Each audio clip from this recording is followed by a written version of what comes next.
Sejam bem-vindas, e para quem não me conhece, eu sou Línia Loureiro, sommelier da Castalha, idealizadora da Escola das Mulheres do Vinho, e hoje nós vamos ter uma aula aberta aqui, nós vamos conversar hoje sobre um tema interessante e que nos traz aí muitas reflexões sobre o vinho, né? E esse tema é o seguinte: o meu nariz funciona, né? Será que o meu nariz funciona? Então, o tema, na verdade, é o contrário. O meu nariz não funciona, e agora? O que eu faço, Lilian? É um tema meio dramático, né?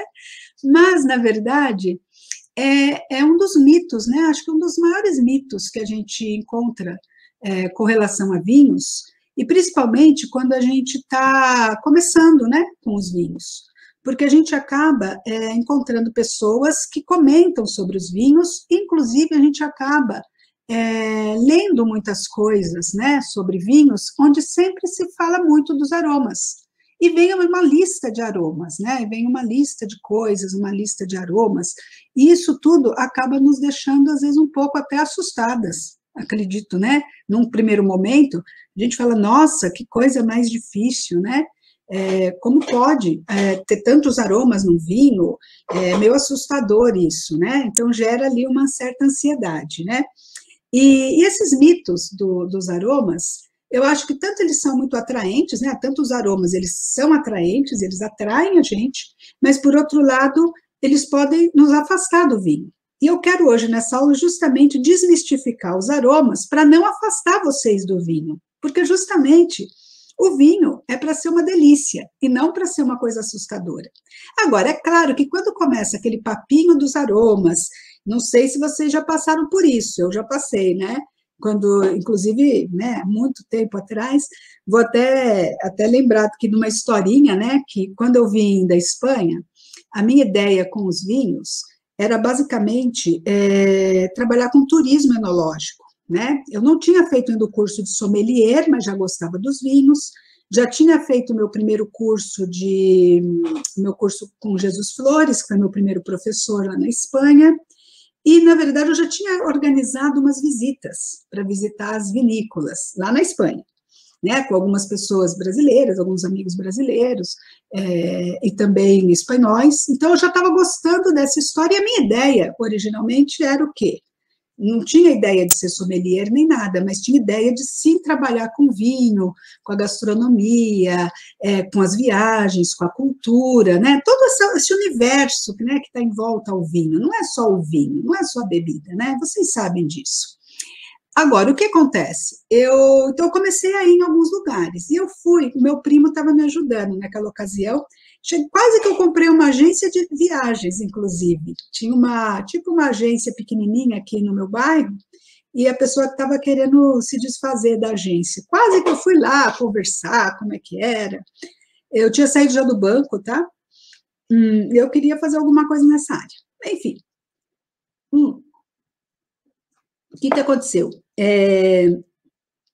Aí a gente começou a ir em alguns lugares, e claro, eu fui até a ABS, Associação Brasileira de Sommeliers, porque naquela época a gente tinha dois grandes núcleos de conhecimento de vinhos, assim, de aprendizado aqui no Brasil, tá? Estou te falando, assim, de uma época dos anos 2000, 2002, 2003. A gente tinha a SBAV, que era a mais antiga confraria de vinhos. SBAV é a Sociedade Brasileira Amigos do Vinho, que até o Cabral, do Pão de Açúcar, é um dos fundadores. Era uma confraria mista que, na verdade, faziam degustações e, enfim, davam aulas, degustações. E uma coisa interessante, que naquela época, né, era muito típica, a maior parte eram médicos, tá? Médicos. Os médicos eram os que participavam, principalmente, fundadores, realmente, professores, fundadores dessas associações, e tem uma explicação lógica aí. Quem viajava muito para o exterior, né, eu estou falando dos anos, assim, mais anteriores aos anos 90, eram os médicos, porque eles sempre participaram de congressos médicos, de eventos no exterior. E é claro que nos eventos sempre tem o quê? A viagem, o vinho, a comida, o congresso, mais o passeio, toda essa parte em volta, né? E eles vão para a Europa, para os Estados Unidos, né? Congressos médicos. Então, eles traziam vinhos na bagagem, eles tinham contato direto, né, com essa questão dos vinhos. E, na verdade, eles gostavam dos vinhos, né? Obviamente. Então, começou ali, a ESBAB começou ali. E a ABS, Associação Brasileira de Sommeliers, meio parecido, né? Também muitos médicos, também faziam degustações ali, que você pagava um valor e ia lá na degustação para conhecer. Os importadores faziam apresentações, né? E a ABS é um pouco mais, assim, era profissionalizante, ela também tinha esse caráter de profissionalizar o pessoal dos restaurantes.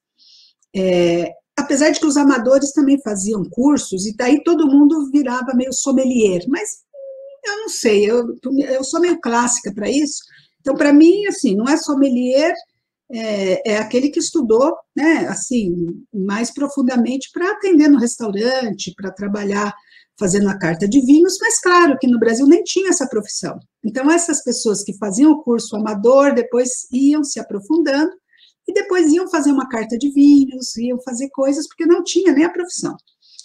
Caramba, estou falando de um negócio meio antigo aqui, né?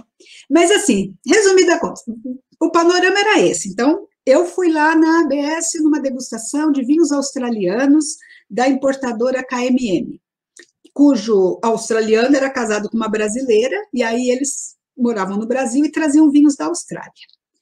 E eu fui com meu primo, porque meu primo ia ser meio que meu sócio na agência lá de viagens de vinhos, né, para visitar as vinícolas do mundo todo. E aí a gente estava lá, e, enfim, meio que, né, assim, meio que para conhecer, nessa degustação, aliás, de vinhos muito bons, e aí, de repente, né, alguém levanta, e sempre tem o pessoal comentando, né, os vinhos, e alguém levanta e fala mas aqui este vinho tem aromas de pimenta jamaicana.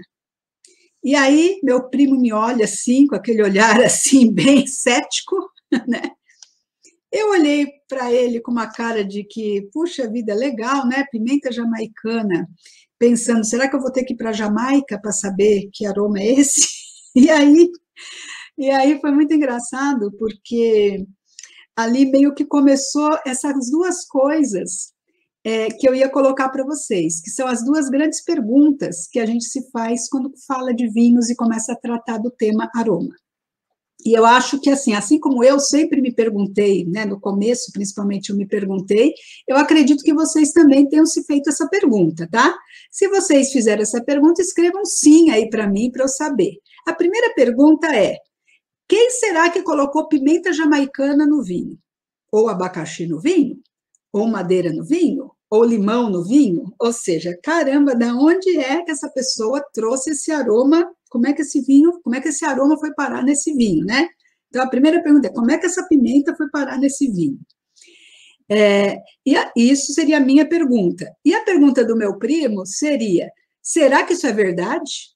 Meu primo é muito pragmático, tá? E ele falou assim, ele olhou bem para minha cara, olhou para a cara de quem falou e falou: esse cara está me enganando, eu não acredito nisso. Será que é verdade que ele está sentindo esse aroma? E a gente estava com a taça na mão também, tá? A gente estava com a taça. A minha pergunta era mais de curiosidade, ou seja, eu nem sei o que é o cheiro de pimenta jamaicana, naquela época eu nem fazia ideia, né? Então, eu falei, gente, se tiver pimenta, eu não estou sabendo o que é isso, né? Mas interessante, né? Mas quem será que colocou a pimenta aqui? E a outra pergunta é essa, que ele não acreditava. Muito bem. Então, assim, o que é que nós vamos falar hoje? Eu gostaria, assim, de estar conversando com vocês, né, e trocando essas ideias. É justamente isso. O que é sentir aromas? Qual é o mito desse sentir aromas? Será que tem fundamento esse mito? E assim, aromas, na verdade, quando a gente fala de aromas, está falando do olfato, de um sentido que todos nós temos, a não ser que a gente tenha alguma doença, alguma questão aí pré-estabelecida, mas todos nós temos o olfato e sentir, né, os aromas, os cheiros, acaba sendo uma habilidade que a gente vai adquirindo desde que a gente nasce, ao utilizar os nossos sentidos, ao utilizar o nariz, né? E ele serve para muitas coisas. Então, ele é uma habilidade que a gente vai adquirindo, mas naturalmente, instintivamente, ele também serve para a nossa proteção. Ele serve para que a gente possa identificar coisas, pessoas, perigos, Ou coisas emocionais também, ele mexe muito com a nossa cabeça, com o nosso cérebro, né? Tem uma função cognitiva. Então, assim, o que eu quero dizer com isso? Quando a gente é criança, a gente reconhece a nossa mãe pelo olfato, porque a gente não fala, o bebezinho não fala, o primeiro sentido que a gente tem desenvolvido é o olfato. Depois, a gente, né, quando a gente tem as nossas mães e tudo mais, elas também identificam muitas coisas através do olfato, né? E, por exemplo, identifica cheiro de gás, se tem um vazamento de gás, algum perigo iminente ali, né? Então, você tem o olfato como comida estragada, né? Então, o olfato te ajuda a não comer uma comida estragada, a sentir que aquele ambiente não está limpo, a sentir... vou falar as besteiras também aqui, né? A sentir se o bebezinho fez cocôzinho ou não, né? Que mãe que nunca cheirou ali para saber se era número 1 ou número 2, né?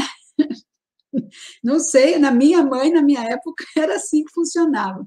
Isso pode ser treinado também, o nosso olfato, ele vai sendo desenvolvido, né?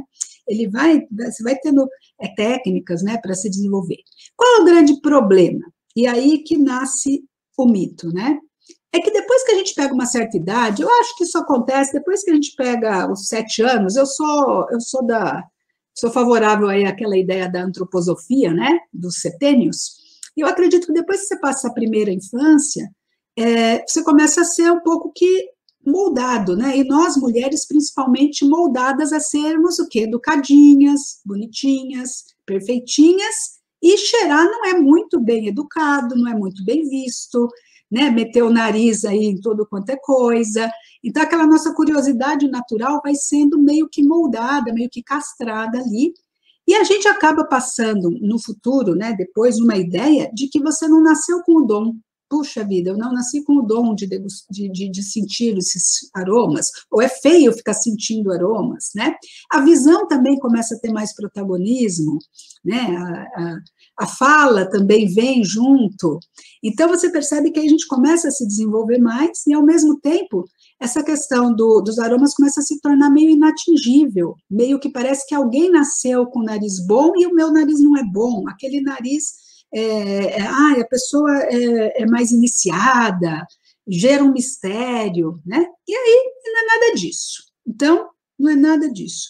Eu estou aqui para dizer que olfato é uma questão fisiológica, olfato é uma questão de desenvolvimento, e é claro que nem todo mundo quer se desenvolver, assim como, por exemplo, tem uma técnica, né? Então, nem todo mundo quer aprender aquela técnica, e tudo bem, está tudo bom, mas que sim dá para aprender, né? E isso é uma das primeiras coisas que ensinaram, né? Ensinaram no curso de sommelier é justamente isso, que essa questão da degustação de vinhos, e o olfato é uma parte importante dela, né?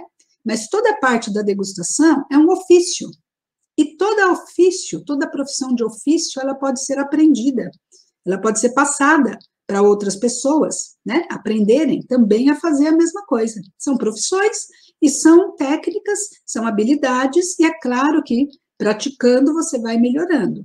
Agora, o grande lance, né, o que é muito importante para nós mulheres, é que além de ser uma coisa que faz parte, né, de você treinar o seu olfato, vocês vão falar, Lília, mas tá bom, para que eu quero treinar meu olfato? Qual o benefício que eu tenho com isso, né? O que para que eu ganho com isso? E eu diria uma coisa, minhas amigas, eu diria uma coisa que é muito importante. Primeiro, vocês ganham na saúde, porque faz muito bem para o cérebro, todas essas questões cognitivas fazem muito bem para o seu cérebro, para o seu nariz, e para você, tanto psicologicamente, né, na parte psíquica, quanto na parte física. Porque, na verdade, você está treinando a atenção, treinando o seu cérebro com conexões, e você também está treinando o seu nariz, né, do ponto de vista de manter ele funcionando, ativo e operante. Então, do ponto de vista de saúde, é muito importante. E não é só o vinho que a gente sente aromas, a gente sente aromas de comidas, a gente sente aromas de perfumes, de ambientes, e aí entra o aspecto emocional. Os aromas, eles mexem com as nossas emoções. eles nos ajudam, tanto está aí a aromaterapia, né, que é uma técnica justamente de trabalhar essa parte nossa, ajudando nas emoções, né, nas questões aí que a gente possa ter cognitivas, nas questões até de relaxamento, anti-estresse, né, então os aromas, eles criam um ambiente, eles te trazem lembranças, recordações, então tem todos uns benefícios assim que são imateriais, mas que são muito palpáveis do ponto de vista de resultado, né? Eu acredito muito nisso, e se vocês tiverem alguma experiência aí sobre isso para contar também, podem escrever aqui. E uma outra coisa que é muito importante, agora no Covid, que a gente está vivendo esse momento de pandemia, ele é um dos sinais de alerta também, porque uma das coisas que a Covid faz é perder o olfato, as pessoas perdem o olfato. Esse meu primo, né, que foi comigo e que não acreditava lá na questão do moço, da pimenta jamaicana, ele pegou Covid no final do ano passado e ele desconfiou que era Covid quando ele passou o álcool na mesa de trabalho dele e não sentiu o cheiro. Ele não sentiu nada, falou, tem alguma coisa estranha aqui comigo, tem alguma coisa esquisita. O que está acontecendo? E aí ele foi ao médico fazer o teste e realmente ele estava com Covid, né? Depois voltou o olfato dele. Por quê? Porque existe uma fisioterapia, né, que justamente ajuda você a recuperar esse olfato novamente.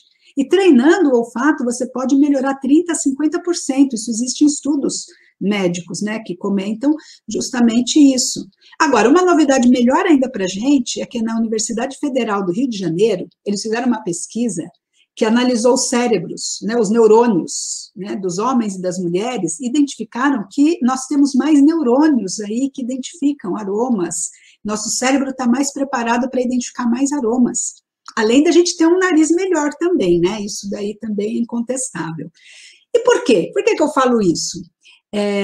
E por que eu falo com tanta certeza, mulher tem um nariz melhor? Porque é uma coisa ancestral. As mulheres é que cozinhavam desde os primórdios, né? As mulheres é que cuidavam ali da criança, do ambiente, da família, da segurança ali, daquele entorno doméstico. Então, ela cheirava muito, ela que trabalhava com as ervas, tanto as curandeiras quanto as cozinheiras. Ervas, cheiros, e ela ia pegar as comidas. Então, assim, a mulher sempre teve muito mais contato, né, com essa parte aromática, né? E, além disso, a gente tem também o lance dos perfumes, né? Quem que mulher que não gosta de perfume aqui, levanta a mão, por favor, levanta a mão, escreve aí. Não gosto. Quero ver quem tem coragem de escrever não gosto de perfume. Bom, tem gente que pode ter alergia a determinados cheiros, isso eu entendo, gente. Mas, assim, em geral, a gente gosta de perfumes, de cheiros, ainda mais se forem naturais, né? Claro que alguns cheiros sintéticos não. Mas uma outra coisa importante, até que a Célia está comentando aqui no chat, é isso aí, que quando perde o olfato, perde o paladar. Por quê? Porque justamente a gente está conectado, o nariz é conectado com a boca, e na verdade os aromas que a gente sente também vêm da boca, vem do nosso olfato, que tem uma retronasal, tem uma ligação entre o nariz e a boca. Quando a gente está resfriado, se a gente tapar o nariz e comer alguma coisa, a gente vai ver que não sente o sabor, porque isso está conectado, são moléculas, né, de aromáticas que a gente tem, não só no vinho, mas na comida, e vão chegando essas informações. E a outra coisa que é muito interessante é que os aromas são voláteis, né, são moléculas que volatilizam, que vão pelo ar. E o que acontece? Chegam aqui na nossa cavidade nasal e lá vão ter neurônios que vão levar essa informação lá para o nosso cérebro, para a nossa biblioteca olfativa. Essa biblioteca foi formada desde que a gente nasceu e está sempre em formação, né? Está lá os aromas que nós já sentimos. E aí, essa informação é um impulso elétrico que leva essa informação, vai até lá, busca a fichinha de que aroma é aquele e volta para a gente, né? É interessante isso daí, né? Porque não é uma coisa, a gente pode imaginar, mas o aroma, ele está aqui no ar, eu não enxergo o aroma. Não, mas são moléculas. E elas atingem esses neurônios que são receptores dessas moléculas e traduzem isso para o nosso cérebro.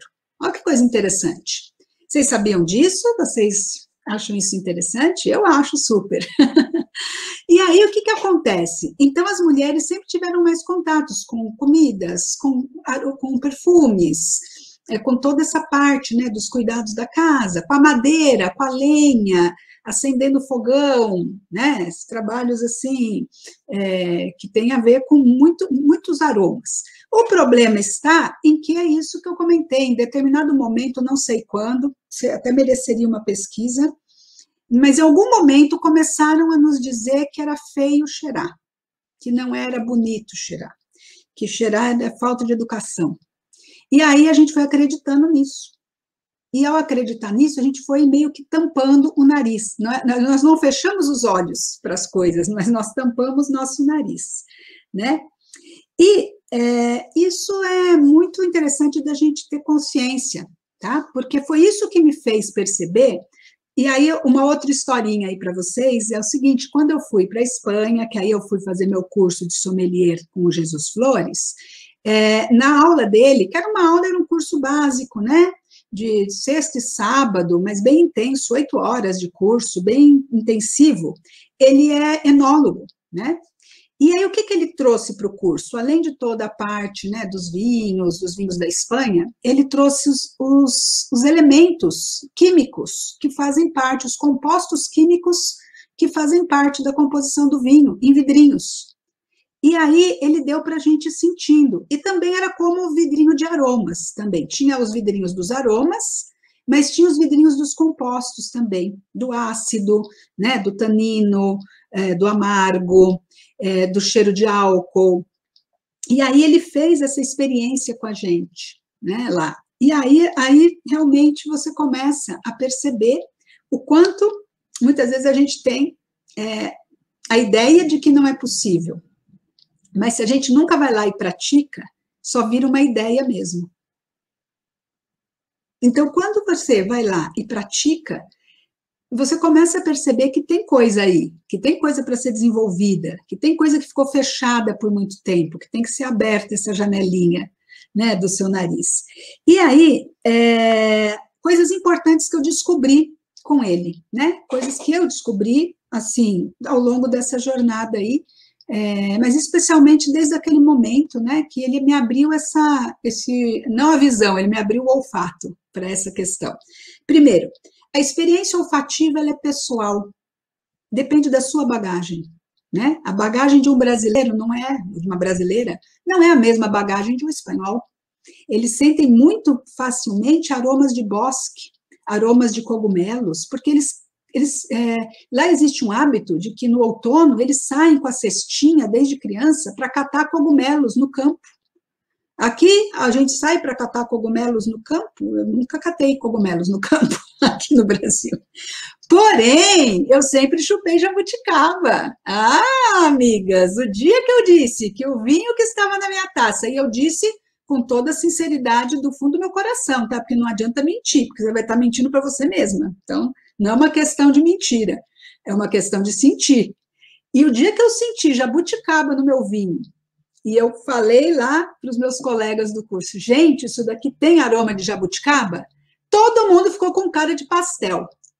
Se fez um silêncio e uma interrogação na cara de todos, dizendo, esta mulher está louca, essa brasileira, esta brazuca não sabe o que fala.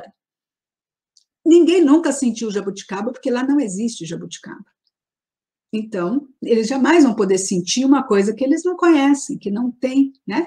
Assim como para mim era bastante difícil no começo sentir esses cheiros de bosque e tal, até um dia que me convidaram para ir colher cogumelo no campo, aí eu fui. Né? Aí eu senti que era o cheiro de sotobosque, né, de setas e tal. Então, assim, essa é uma noção que a gente tem que trabalhar, cada uma tem a sua experiência, e vocês têm que tirar proveito disso. A experiência de cada uma de vocês é muito rica, e é isso que forma a sua bagagem olfativa. Agora, além disso, a gente tem que complementar com o segundo ponto que eu descobri, que é o conhecimento, tá?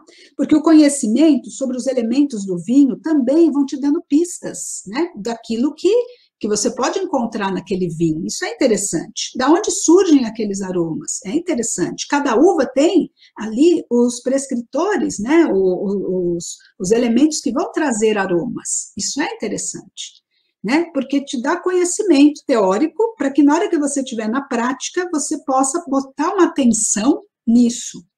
Tá? Então, o segundo aspecto é conhecer a variedade, conhecer toda essa parte. A terceira coisa é que a formação dessa biblioteca aromática, ela é criada, né? Ela foi criada, ela é criada e pode ser desenvolvida. Como? Praticando, cheirando. Só tem um jeito, cheirando. E é por isso que vocês podem perceber que muitas vezes, e é interessante isso, ir no mercado fazer compras, né? A gente vê muitos filmes aí daqueles chefes de cozinha, geralmente são os chefes, né, que vão fazer a compra no mercado, então eles vão cheirando, cheirar o peixe se está fresco, cheirando os elementos, né, os temperos, toda a parte de especiarias, porque também cozinhar é um ato de fazer o quê? Uma assemblagem, né, fazer ali um blend de coisas e vai extraindo também os sabores e os aromas, né? Não é só sabor, o sabor está ligado diretamente aos aromas, e os aromas durante o cozimento e depois também. Então, essa biblioteca aromática é importante da gente desenvolver e complementando ela cada vez mais com mais elementos, né? Então, está sempre em evolução, prestando atenção. Quarto ponto, eu já comentei aqui, degustar é um ofício, portanto, pode ser transmitido, pode ser ensinado, pode ser aprendido, né? Então, não tem mistério, não tem nada, é prática e vontade, né? E o quinto ponto, que é um ponto muito interessante, que é um ponto que é o que muitas vezes nos assusta, e justamente é para acabar, né, para matar esse mito de uma vez por todas. Não dá para sentir muitos aromas de uma vez só. Não dá, o nariz não está preparado, ele satura. Não dá para você colocar uma taça e dizer, eu senti uma lista de aromas, 10 aromas. Não. Se você estiver fazendo na hora ali, não dá. Ou você decorou, ou você está chutando, ou você, sei lá, o que você está fazendo? Não entendi o que você está fazendo. E dá para questionar isso, viu, gente, tranquilamente, porque não é possível. Tanto é que na degustação a gente aprende o quê? Aí passando várias vezes. Além do que, tem mais uma coisa. Para quem já degustou comigo, sabe disso. O vinho vai evoluindo na taça, ele vai modificando. Eu sempre digo, e é um dizer do mundo do vinho, que o mesmo vinho que você começou um jantar, você não termina com o mesmo vinho, mesmo que seja a mesma garrafa. O vinho já foi. Ele volatiliza os primeiros aromas, aí ele muda, você volta nele, ele já tem outros aromas, você passa mais um tempo, volta nele, ele tem outros aromas, e no final da taça ele ainda vai ter outros aromas, né? Estou dizendo de vinhos mais complexos, tá? Mas mesmo os vinhos mais básicos, eles também volatilizam os primeiros aromas, e depois muitas vezes não sobra muita complexidade, mas ele muda ao longo desse tempo de oxidação, de contatos, né, com o ar. Então, por isso que não dá para chegar e beber o vinho de uma vez. Ou então não dá para chegar e você cheirar e falar, isso aqui tem isso. Não dá, gente. Não tá, isso daí não tá batendo. E a outra coisa também, que às vezes deixa a gente nervosa, é quando a gente lê uma resenha de vinhos. Aí você lê uma resenha, legal. Aí tem na garrafa todos os aromas ali, ou numa revista, ou numa ficha técnica. Tem isso. Bacana. Aí você começa a tentar achar tudo aquilo e não acha. E aí vocês acham que vocês não estão achando aquilo, né? Não, vocês estão enganadas. Fiquem tranquilas. Muita calma nessa hora. Por quê? Quem fez a resenha, em primeiro lugar, quem fez a resenha numa degustação, no momento que foi engarrafar o vinho, né? Se supõe isso, que ele fez a resenha, quem fez? O enólogo, provavelmente, ou o degustador da vinícola, que escreveu o que ele sentiu naquele momento. Você está comprando vinho 1 ano, 2 anos, 3 anos depois, 4 anos depois. O que aconteceu com o vinho dentro dessa garrafa? Né? Vocês nunca pararam para pensar nisso? Já mudou. Outra coisa, Por isso que às vezes não bate. Aí vocês acham que ou a etiqueta está mentindo, ou vocês não sabem, né? Nem uma coisa nem outra. A etiqueta não está mentindo porque foi feita naquele momento, né? E o vinho mudou. Vocês sabem sim, porque vocês estão sentindo hoje o vinho, né? Hoje, aqui e agora. E aí ele é o que ele é agora. Ele não é o que ele foi no passado. Entende? Entende a lógica? E a outra coisa, quando você anota tudo aquilo, é um compêndio do geral. Agora, aqueles aromas não vão aparecer todos de uma vez só. Eles vão aparecendo aos poucos. Então, também tem que dar um tempo. Dê tempo à sua taça, dê tempo ao seu vinho. Sejam bondosas com o seu vinho, né? Porque ele vai te trazer o quê? Muito prazer. E esse é um outro aspecto de um benefício que tem você degustar com atenção e desenvolver seu olfato. Além da parte de saúde, além da parte de melhorar a sua memória, adquirir habilidades, tem a parte do prazer, que não pode ser esquecido. Por quê? Porque esse prazer, essa sensibilidade e esse prazer que você vai desenvolvendo, vai aumentando a sua sensibilidade e vai te dando mais prazer, né? Tanto no vinho, quanto também em relação a tudo, né? A comida, ao ambiente, as pessoas, né? Então, é isso que torna o vinho prazeroso também, né? Então, esse é um dos benefícios, acho que mais importantes aí, né? Principalmente para nós, mulheres do vinho, né? Que valorizamos as boas amizades, valorizamos os momentos, né? Não é uma questão do beber por beber, né? A Lacélia está comentando aqui também que ela adora os perfumes florais, né? Mas tem rinite, aí ela acaba tendo que trocar. Outra coisa, a gente está muito influenciada, gente, hoje em dia, pela poluição, pela rinite, pelo tempo seco, né? Infelizmente, nós não estamos mais lá no campo, sentindo as flores, né, silvestres e tal. Não tem mais essa parte bucólica, né, da vida.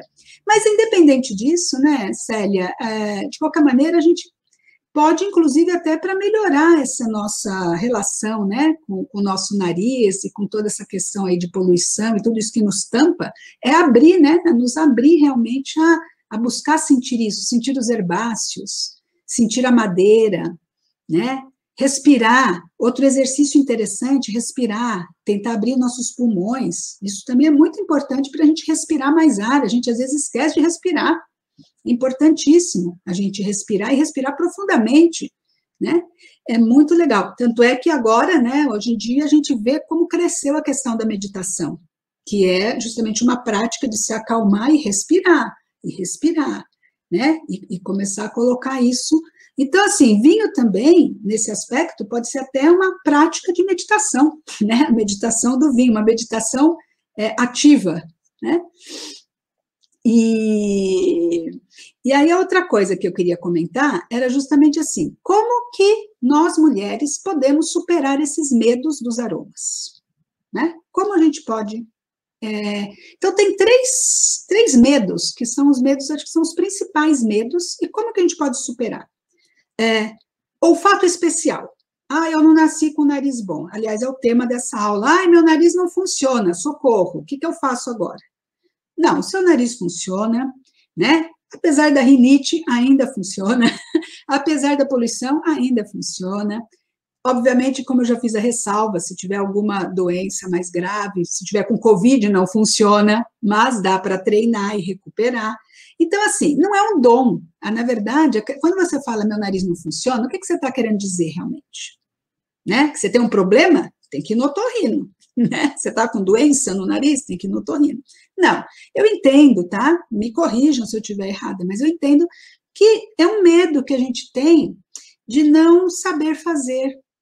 Dá a impressão que é um dom, porque quando a gente vê alguém falando de vinhos, parece tanta coisa, tão complexo, e às vezes para a pessoa que está falando é tão natural, porque na medida que vocês começarem a praticar e aí fazendo, vocês vão ver que sai naturalmente, realmente, com sinceridade, com vocês mesmos, né, com autenticidade, vai te saindo aqueles aromas, vai vindo, né, com essa prática. E é como eu comentei, essa questão de você pegar essa prática aromática é você realmente começar a prestar atenção naquilo que está ao seu redor. A gente muitas vezes está afobada, tem atrasos, tem isso, tem aquilo, está sempre na correria, né? Mas imagine a seguinte situação: você está na correria, de repente você sente um cheiro de queimado. Você não vai parar para ver o que é isso? Você sente um cheiro de queimado no seu carro. Você não vai parar para ver? E se sair fumaça, pior ainda, né, gente? Né? Mas, assim, a gente às vezes não se dá o tempo de sentir. Então, assim, não precisa ter um olfato especial para sentir os aromas do vinho, tá? O que a gente precisa é começar a colocar atenção no vinho. A Célia está com uma esperança aqui. Ah, sim, a Célia é aluna e ela tem que assistir às aulas para fazer o uso do kit de aromas que a gente tem lá. Muito bem. Além do que, nós vamos ter, Célia, agora eu estava até comentando, antes a gente faz um Zoom, né, antes aqui do nossa aula, eu sempre tenho um Zoom com as alunas do nosso programa Castalha, que é o nosso programa de mentoria. E eu estava comentando que a gente vai estar fazendo uma programação aí de aulas nos sábados, né, uma vez por mês, para a gente começar a praticar mais a fundo aí a nossa caixa de aromas, tá? Então, aguarde aí, Célia. Marque na agenda aí que você vai ter que reservar em um sábado para a gente. Porque é isso, a gente tem que começar a treinar. Agora, é treinando todo dia, prestando atenção todo dia. Qualquer oportunidade que vocês tiverem de parar um pouquinho e prestar atenção, né? É válida. A outra coisa é que tem um medo, né, e o mito de que, eu tenho medo que isso me leve muito tempo, vai demorar demais para eu começar a sentir esses aromas. Aí eu já vou estar até sem vontade, já vai passar. Então, para que isso, né? Demora muito tempo para sentir. E aí eu tenho que trazer para vocês aquela questão assim, de que, na verdade, quanto antes vocês começarem, melhor, já que você pensa assim, isso não é verdade, tá? Eu já vou falar, para mim não é verdade que demora muito tempo. Mas se você acha que demora muito tempo, o problema é a solução, tá? Então, se você acha que demora muito tempo, você tinha que ter começado ontem já a treinar seu nariz. Concorda comigo? Já que vai demorar muito tempo, quanto antes você começar, melhor. Não é verdade? Porque assim, na verdade é que nem assim, aprender a dirigir. Todas aqui dirigem? Vocês se lembram quando vocês tiraram carta na autoescola? Eu me lembro que eu nunca tinha dirigido, meu pai não deixava, né, aquela coisa, tal. Não, só quando fizer 18 anos. Tá bom, tudo bem. Sempre fui uma boa menina. Aí o que acontece? Quando chegou com 18 anos, o que a gente fazia? Se matriculava na autoescola. Muito bem. Opa, autoescola. Tem que estudar lá todo o livrinho, né? A teoria, tinha que decorar, né? O livrinho das leis, da legislação, do trânsito, tal, para fazer a parte teórica, fazer o teste. Tinha que gabaritar lá o teste. Gabaritar não, tinha que fazer lá não sei quantos pontos lá do teste. Mas, quando você fazia a matrícula, o que acontecia? Vinha um pacote de 10 aulas. 10 aulas práticas com o instrutor para você aprender a dirigir. Quem fez 10 aulas práticas aqui para dirigir? Levanta aqui, fala sim, eu, escreva aí, eu fiz, porque eu fiz as 10 aulas. E o que era na aula prática? Era você sentar, né, no carro lá, com a autoescola que ele tinha ali, o piloto dele, né, automático ali dele, e fazer o que ele mandava fazer, as instruções. Eu nunca tinha dirigido. Aí ele falou, senta, sentei, mexe no espelho, mexi. O negócio é acreditar também na pessoa, né? Fazer o que ele está falando. Coloca a primeira, agora pisa aqui na embreagem, pisa e vai soltando a embreagem, pisando devagarinho no acelerador, não sei o que lá, dava as instruções. E aí você ia fazendo. Gente, em 10 aulas, a gente ia fazer o exame. Em 10 aulas. Não era o ano todo de aula. Aí a gente ia lá, fazia o exame, fazia tudo direitinho, né? Bota o cinto, mexe no espelho, seguia as instruções para passar. Aí eu te pergunto, quando a gente recebia a carta, depois de 10 aulas, a gente já sabia dirigir? Vocês acham que já era Ayrton Senna, já podia dirigir tranquilamente e tal? Não, né? A gente aprendia, sim, como fazer, e aí a gente começava a ganhar confiança. A gente já sabia o que tinha que ser feito e a gente começava a ganhar confiança. Porque no primeiro momento, a gente era inconsciente, a gente não sabia como é que era e nem sabia que dava para fazer. Eu não era consciente. Depois, quando a gente faz essas 10 aulas, você já sabe o que tem que ser feito, mas você tem consciência que você ainda não sabe fazer, você ainda não tem as habilidades. Aí você começa a dirigir, né? Especialmente se você tiver alguém do teu lado que te apoie também, porque às vezes tem gente muito assustada, né? E aí não dá certo. Mas tendo gente que te apoia, eu me lembro que meu pai apoiava muito. Ele era uma pessoa muito bacana, meu pai, viu? Porque ele era, como é que eu posso dizer assim? Né? E não era só comigo, não, mas eu via que ele era muito motivacional, assim, ele motivava as pessoas, ele era tranquilão. Ele não ficava assim assustado fácil. Então, eu me lembro que eu tirei a carta, a gente foi para São José do Rio Pardo, que a minha família era de lá, e a gente foi passar umas férias. E aí ele foi dirigindo, e na volta ele falou assim: bom, você tirou carta, né? Então você volta dirigindo para São Paulo. Eu falei, ai, não, pai, como é que eu vou dirigir para São Paulo? Dirigir na estrada? Eu falei, não, ele falou, não, na estrada é fácil, é só uma reta, você vai na reta, não tem trânsito, assim, é uma reta, você tem que ir na reta. Tá bom.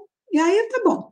Aí eu falei, mas pai, tem o seguinte, quando chegar lá na entrada de São Paulo, eu vou parar no acostamento, e aí o senhor entra lá em São Paulo, que São Paulo é muito grande, tem muito carro, eu vou me atrapalhar, tô com medo, não quero ir não. Ah, tá bom, toca, toca. Meu pai falou assim, toca. Ele sentava assim, toca. E ele foi tocando. São 260 quilômetros. Eu fui tocando e realmente era só ir na reta, não tinha muito mistério. Não tinha muito trânsito também na estrada. Quando chegou na estrada de São Paulo, né? Quando chegou, era Bandeirantes, tá, gente, para se localizar. Quando chegou na entrada de São Paulo, aí já foi me dando um gelinho, né? Falei, pai, onde que eu paro? Vou parar. E ele, toca, toca. Não, pai, mas onde que eu paro aqui? Não, aqui não dá para parar, não. Toca, toca. Ele foi falando para mim, toca. Aí eu fui entrando, toca. Entrei na marginal, ele, toca. Entrei nesse, toca, porque o caminho eu conhecia, né, de sempre, da vida inteira. E ele, toca, vai tocando. Bom, de tanto tocar, cheguei em casa, né, já viu. E acabou, desmistificou a estrada, desmistificou São Paulo, desmistificou tudo. Isso é interessante porque, conto isso aqui, até lembrei agora disso, viu, gente? Mas é interessante porque às vezes a gente tem que fazer uma analogia com coisas da sua vida também. Quantas vezes vocês não tiveram medo de alguma coisa, mas vocês tocaram para frente? E ao tocar, vocês viram que não era tão assim, não era tão difícil, não era tão, né? Mas se a gente cria esse monstrinho ali e ele vai alimentando ele, o que acontece? Ele fica gigante. Já pensou? Porque pensar em São Paulo, realmente, na mente, é uma coisa gigante. Mas, caramba, dirigir naquela... Tanto faz na estrada quanto na marginal, é uma reta, você vai ali no teu caminho. E, né? Não tem muito... Agora, é claro que os anos vão passando e você vai ficando com mais habilidades. Você já começa a entrar no piloto automático. Aí você já é inconsciente de que você já sabe. Então, você já faz... Na inconsciência você já vai fazendo. E isso é o ponto onde a gente já consegue justamente fazer as coisas de uma maneira mais agradável, né? Tem gente que adora dirigir, e é até um prazer dirigir, né? E também já não é tanto pensado, né? Já não precisa tanto pensar, é piloto automático. Isso acontece com o vinho, gente. Isso acontece com a degustação, isso acontece com sentir os aromas, né? De tanto praticar, a gente já começa a pegar o jeito, né? E o terceiro medo, é impossível treinar meu nariz, é impossível. Isso daí é só para quem, né, já nasceu com o nariz bom. Não, não é assim que funciona.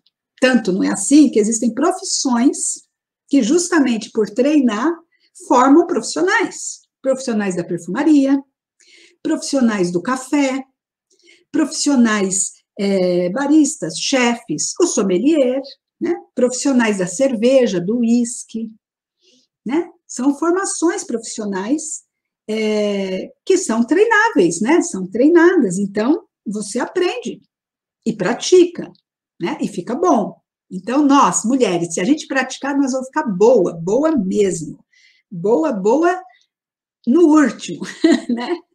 E assim, esses 3 medos, né, são medos, simplesmente medos, não tem nenhum fundamento. Se vocês podem pesquisar aí, hoje o nosso querido Google nos dá abertura para isso, né? Disso que eu estou falando para vocês, que a gente tem realmente as ferramentas necessárias, nosso nariz funciona, nós temos coisas cognitivas que nos ajudam, nós temos ancestralidade também, que já vem aí no nosso DNA, e além disso a gente desenvolve, né? Dá para treinar, e, enfim, é só uma questão de saber como, né? Saber como, porque existe um jeito certo e um jeito errado de fazer esse treino olfativo, de sentir esses aromas e de fazer uma degustação de vinhos, né? O jeito certo é seguindo um protocolo, né, uma lógica, e repetir várias vezes para a gente poder pegar o jeito e, ao mesmo tempo, colocar atenção naquilo que a gente está fazendo. Qual que é o jeito errado? É só beber sem prestar atenção em nada, colocando atenção no celular, na parede, no vizinho, não sei aonde, no cachorrinho, né? Ou seja, tem momentos sociais, e ótimo, ninguém vai ficar degustando em momentos sociais para treinar nariz, né? Mas tem um momento seu, que é onde você busca esse seu desenvolvimento. E aí, nesse momento, você tem que estar com a atenção posta ali. Tanto é que a gente faz, e eu vou retomar mais alguns exercícios depois nas nossas degustações práticas aqui da quinta-feira, já fica todo mundo aqui convidado para quinta, né? Convidadas aí para quinta-feira. Todas aqui estão convidadas para vir na degustação de quinta, para a gente retomar também alguns exercícios de atenção, de foco, para a gente estar concentrada ali, né, naquele momento, para a gente poder usufruir, né, melhor, né, do nosso vinho, desfrutar mais da nossa taça, sentir mais os aromas. Então, basicamente, essa é a noção, né? Esse é o que eu queria fazer, é quebrar esse mito realmente de que aroma é difícil, de que eu não vou conseguir sentir, e que vinho é difícil porque aroma é difícil, enfim. Aqui, na verdade, não tem nada difícil, principalmente para nós que somos mulheres, porque para a mulher não tem nada difícil, tem coisa gostosa, né? E por isso mesmo eu vou comentar com vocês o passo a passo, que eu já publiquei, inclusive, num artigo, e que a gente tem lá no site, inclusive, material para baixar, né? Não sei se todos aqui já baixaram o material, mas assim, é o passo a passo para você já fazer um treino de vinhos, né? De vinhos, não digo, vamos dizer assim, pode ser com vinho também, mas vocês podem já fazer uma programação de um treino olfativo na sua casa hoje mesmo. Não precisa nem esperar amanhã, rapidinho, rapidinho.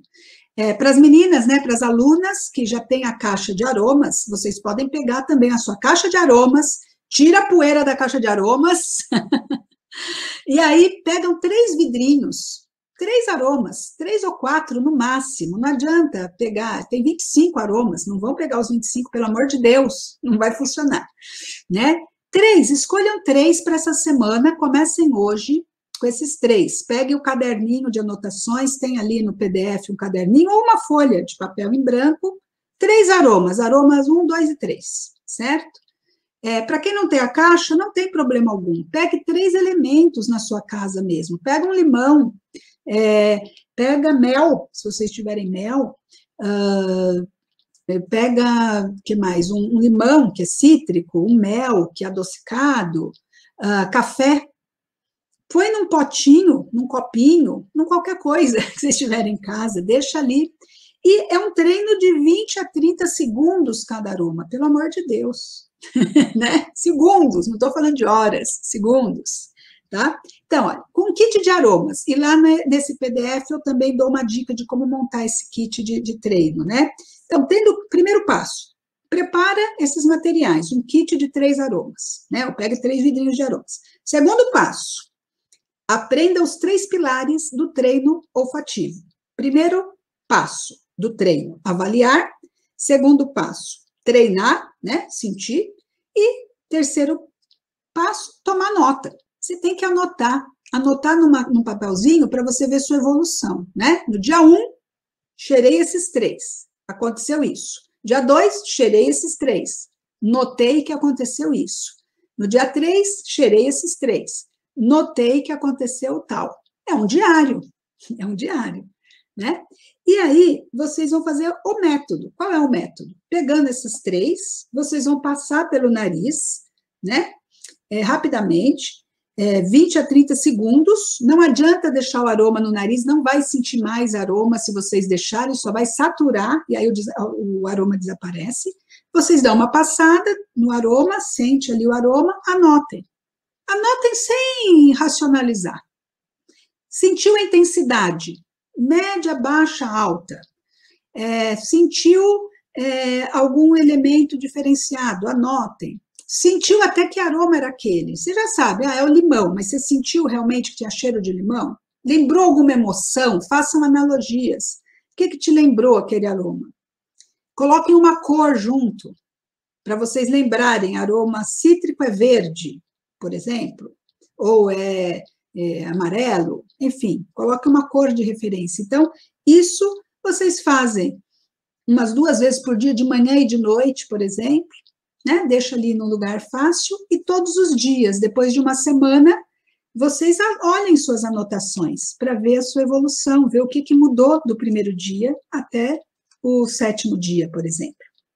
Depois podem trocar esses elementos, né? Podem fazer uma troca, mas anotem. O 4º passo é anotem, anotem, anotem, né? E esse 5º passo que eu já comentei é visualização. Tentem visualizar aquele aroma para que uma próxima vez que vocês sintam, vocês identifiquem. Mudem esse aroma nos outros 7 dias e depois de um ciclo podem voltar de novo nesses primeiros aromas. E anotem, anotem, anotem para quê? Para comparar com a primeira fichinha e verificar o que mudou, né? É simples, não é nada complexo. E acreditem, dá para desenvolver sim, dá para vocês notarem diferença, tá? Dá para notar diferença. Não é imediata, não como se diz, a gente está muito acostumado hoje em dia com coisas muito rápidas, né? Micro-ondas, celular, internet, tudo rápido, tudo muito rápido. Vinho não é rápido, mas ele mexe com você. E você merece todo o respeito, né? De se dar o tempo. E você merece esse tempo para você se desenvolver em coisas que te trazem sensibilidade, tá bom? Então, essas são as dicas, esse é o passo a passo. E mais uma coisa também que eu lembrei aqui, gente, que é muito interessante, e aí eu termino por aqui, é o seguinte, eu não sei se todos sabem, né, mas todas sabem, mas o meu irmão teve AVC, né? Teve um AVC há muitos anos, há 11 anos ele teve AVC. E atingiu uma grande parte do cérebro, né, dele. Portanto, olhando superficialmente, a gente falaria, nossa, ele, inclusive não só superficialmente, o médico até disse, né, se ele conseguir andar, nossa, se ele conseguir ficar em pé, já vai ser uma beleza, porque ele foi cadeirante, primeiro ele ficou numa cama durante 1 ano, depois ele ficou cadeirante mais 1 ano, e eu não estou contando isso para dizer, coitadinho, não, ó onde eu vou chegar. E o médico disse, olha, se ele ficar em pé, já tá bom demais. E aí, o que acontece? Ele é uma pessoa muito resiliente, e ele é uma pessoa também que tem uma coisa interessante, e às vezes resiliente e inconsciente, é uma combinação ótima, gente, porque é o seguinte, ele não acredita no que falam para ele não tem consciência, estou consciente de que eu tenho um AVC, portanto, eu não vou conseguir andar, nem fazer nada, nem falar, nem nada disso, não. Ele é um cara teimoso também, tá? Que ele é de touro, então touro é teimoso, gente. Amigas, se vocês são de touro aí, beijinho para vocês, mas vocês são teimosas, amigas. O que é muito bom, tá? O que é muito bom. A teimosia bem aplicada é ótima, porque ele começou a treinar. Ele fazia os exercícios e ele queria mais exercícios. O fisioterapeuta vinha fazer exercício e ele queria mais exercício. E aí, notando que ele queria mais exercício, eu dava mais exercício para ele, ou seja, eu fui colocando ele em tudo quanto foi terapia que tinha possível e impossível. Ele fazia terapia na piscina, ele fazia terapia andando, ele fazia fisioterapia na clínica, ele fazia fisioterapia no postinho aqui de saúde, aí ele fazia fisioterapia no cavalo, aí ele fazia fisioterapia, onde mais que ele fazia mesmo? No cavalo ele fez, gente, no cavalo ele não gostava muito não, tá? Mas ele fez, tá vendo? Ele não gostava do cavalo, mas ele fez, entende? Olha a pegada. Tudo bem que não fez para sempre, mas nada é para sempre, gente. Ele fez do cavalo, ele fez da água, ele fez as fisioterapias, ele fez pilates. Ou seja, ele fez um monte de atividades todos os dias. Era atividade todo dia. Todo dia ele tinha uma atividade, mudava, mas todo dia ele fazia. E ele foi andando. E aí ele queria mais. E quanto mais ele fazia, mais ele queria. E mais ele fazia, e mais ele melhorava. E mais ele queria. E mais ele fazia, e mais ele melhorava. É um ciclo virtuoso, né? E hoje ele é super autônomo, ele anda para cima e para baixo, para lá e para cá. Claro que ele tem as sequelas da doença e isso tal. E outra coisa importantíssima, o andar, o caminhar, o exercitar, mexe com o cérebro. Então, os neurônios começaram a funcionar também lá, começaram a mexer lá. E o cognitivo dele também começou a mexer. Não ficou mais aquela coisa parada. Separa o corpo, separa o cérebro. Não tem? E outra coisa, e mais uma coisa, olha, se eu não convencer vocês hoje do aroma, acho que não tem mais argumento. Outra coisa, a fonoterapeuta dele falou uma coisa muito interessante. Falou assim, ele é engenheiro, né, de formação. E, claro, quando você estuda engenharias, ou quando você estuda música, ou quando você estuda idiomas, quando você estuda coisas fora do arroz com feijão, mexe com o teu cérebro e desenvolve mais algumas zonas que estão lá paradinhas. Então, o que a fono falou assim, falou para mim? Não foi só a fono, não, outros médicos também. Como ele estudou engenharia, ele devia ter um desenvolvimento lá de uns neurônios matemáticos e tal, acima da média. Porque quando ele perdeu metade lá dos neurônios, que ele perdeu, os outros ativaram. Os outros começaram, porque já estavam ativados, na verdade, já estavam acostumados, ele já estava. Então, isso daí ajuda na recuperação. Então, essas atividades que a gente faz extra, dançar, música, idiomas, degustar vinhos, atingir o nariz mexe com o cérebro, né? Tudo isso são coisas preventivas também, porque te ajudam a desenvolver, né? A desenvolver tua saúde. Parece que, tudo bem, você está degustando, você está dançando por uma coisa daquele momento, ele estava estudando engenharia pela engenharia, beleza. Mas, indiretamente, o efeito colateral é que você se desenvolve muito mais em vários aspectos, né? Que não só daquela coisa da média, né? Daquela coisa bitolada, daquela coisa que não precisa pensar, né? Que não precisa atuar, que não precisa você tem que reagir, né? Então, são coisas que te fazem reagir e não ficar só recebendo ali, parado, né? Uma coisa assim. Então, ó, preste atenção, que isso daí é super importante. Meu irmão aprendeu, meu irmão tirou carta, gente. Vocês não estão. Olha o que eu estou falando. Hoje eu vou pegar meu irmão aqui para Cristo. Ele queria tanto melhorar, chegou uma hora que ele tinha melhorado tanto, que ele queria voltar a dirigir. E eu falava, Leandro, como é que você vai dirigir, meu bem? Como é que você vai fazer? Aí a gente foi numa feira, tinha uma feira, acho que ainda tem, Reatec, que é uma feira de coisas, né, de empresas, tudo para pessoal que é especial, para PCD. E claro que tinha o quê? Os carros, para fazer test drive dos carros. E lá vai ele lá no stand pedir um test drive. E eu, pelo amor de Deus, e o moço, não, imagina, ele tá bem, imagina, já tem gente, imagina, tem gente, tipo assim, né, quer dizer assim, pior que ele que dirige, imagina, ele tá ótimo, vamos lá, pegaram um carro. E aí, claro, fui lá atrás, né, eu lá atrás, acho que estava o filho dele também lá, nós dois lá atrás, e ele lá, e perfeitamente, o moço colocou ele lá no carro, o carro também, né, adaptado, tal, de autoescola especial, e ele dirigiu. Primeira vez, depois de 5 anos que ele tinha acontecido tudo isso com ele voltou lá e ele dirigiu. E é claro que depois que ele dirigiu, me encheu o saco para tirar a carta de novo, né? Obviamente. Mas, gente, é ótimo isso, porque quanto mais vocês fizerem, mais vontade dá de fazer, entendeu? E com vinho é isso, eu acredito que eu tenha motivado vocês, porque quanto mais a gente degustar, mais vontade a gente vai ter de visitar vinícolas, de comer coisas gostosas que harmonizem com aquele vinho, de fazer coisas interessantes na culinária, de aprender coisas novas, de sei lá, de abrir nossos horizontes para culinárias mais exóticas e viagens estonteantes, enfim, gente, enfim, vai ser uma coisa maravilhosa, muito interessante. Então, eu fico por aqui, né? E espero vocês lá na quinta-feira para a gente degustar e ver tudo isso que eu falei aqui na prática e na taça, tá bom?